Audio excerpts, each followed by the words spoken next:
Hello all, வாங்க வீடியோக்குள்ளே போகலாம். இன்றைக்கி நம்ம பார்க்க போகிறது டே 4 ஆஃப் அவர் கேரளா ட்ரிப் தான். நாங்கள் நேற்று நைட்டு தங்கியிருந்தது ஆட்டம் ரெசார்ட். அங்கேயும் இன்றைக்கும் ஆல்ட்ட போட்டாச்சு. மார்னிங் சீக்கிரமாக எழுந்திரிச்சு ஒரு நல்ல பிரேக்ஃபாஸ்ட் சாப்பிட்டோம். ஹோம் ஃபுட் அப்படின்றதுனால எங்களுக்கு ரொம்ப பிடிச்சிருந்துச்சு. நாங்கள் டைரெக்டாக கிளம்பி ரெசார்ட்லேருந்து அட்வென்ச்சர் பார்க்குக்கு போயிட்டோம். அட்வென்ச்சர் பார்க் என்ட்ரன்ஸ் டிக்கெட் வந்துட்டு 20 rupees plus parking charges pay பண்ணிவிட்டு உள்ளே போயிட்டா அவ்வளோ ஆக்டிவிட்டீஸ் இருக்குது. ஜேம்ஸ் வைன், sky cycling, glass bridge, zip line, rocket ejector அப்படின்னு நிறைய ஆக்டிவிட்டீஸ் இருக்குது. உள்ள ஒவ்வொரு ஆக்டிவிட்டீஸ்க்கும் நம்ம பே பண்ணி போகிற மாதிரி தான் இருக்கும். நாங்கள் கிளாஸ் பிரிட்ஜ்க்கே கிட்டத்தட்ட ஒரு 2 hours வெயிட் பண்ணி தாங்க போனோம். அவ்வளோ ரஷ்ஷாக இருந்தது. 11 o'clock டிக்கெட் எடுத்தோம். எங்களுக்கு வந்துட்டு அலோவ் பண்ணது ஒரு 1 o'clock கிட்ட ஆயிடுச்சு. அவங்க வந்துட்டு ஒரு டைம் ஸ்லாட் வச்சுருக்காங்க.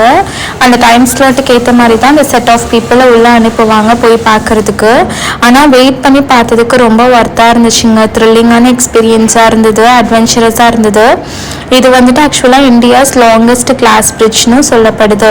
ஸோ வந்துட்டு நீங்கள் கண்டிப்பாக வாகமன் போனீங்கன்னா மஸ்ட் ட்ரை பிளேஸ்ன்னு சொல்வேன். அண்ட் பேராகிளைடிங்கும் இருக்குது. பேராகிளைடிங் வந்துட்டு ரொம்ப காஸ்ட் அதிகமாக இருந்ததுனால நாங்கள் அதை ட்ரை பண்ணலை. ஸோ சும்மா வேடிக்கை பார்த்துட்டு வீடியோஸ்லாம் எடுத்துகிட்டு நாங்கள் கிளம்பிட்டோம். என்னடா வாகமனில் சுற்றி பார்க்கறதுக்கு இடமே இல்லை அப்படின்லாம் நீங்கள் ரொம்ப யோசிக்காதீங்க. ஒரு நல்லா ஸ்டே பண்ணுறதுக்கு ரெசார்ட் எடுத்து அங்கே டைம் ஸ்பெண்ட் பண்ணிவிட்டு அட்வென்ச்சரஸ் பார்க் வந்தீங்கனாலே உங்களுக்கு வந்துட்டு 1 day ஃபுல்லாக போயிடும். அந்த மாதிரி நிறைய ஆக்டிவிட்டீஸ் உள்ளே இருக்குது. ஸோ கிட்ஸ் எல்லாருமே நீங்கள் கூட்டிகிட்டு வரலாம்.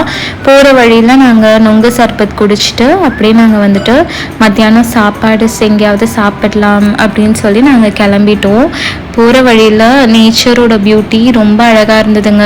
எதுக்கு நம்ம ஏர்ன் பண்ணுறோம்? இந்த மாதிரி ஊர் சுற்றி பார்க்கறதுக்கு தானே. இயற்கையோட அழகை ரசிக்கிறதுக்கு அவ்வளோ நல்லா இருந்துச்சுங்க.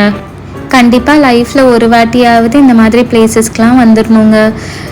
ஓகே, நம்ம மத்தியானம் சாப்பாடு சிக்கன் பிரியாணி சாப்பிட்டுட்டு நம்ம கிளம்பிட்டோம் ரெசார்ட்க்கு. ரிட்டன் நாங்கள் வரும்போது வாகமன் மெடோஸ் அண்ட் பைன் ஃபாரஸ்ட்லாம் போகலான்னு பார்த்தோம். ஆனால் வந்துட்டு மழை வந்ததுனால அங்கே லாக் பண்ணிட்டாங்க. ஸோ நாங்கள் அதை பற்றி பெருசாக கவலைப்படல, ரெசார்ட்டுக்கு வந்துட்டோம். நல்ல ஒரு டின்னரை சாப்பிட்டு நம்மளோட டேயை முடிச்சாச்சு. வீடியோவை மறக்காமல் சப்ஸ்கிரைப் பண்ணிக்கோங்க. நாளைக்கு இன்னொரு வீடியோவில் பார்க்கலாம். பாய் பாய்.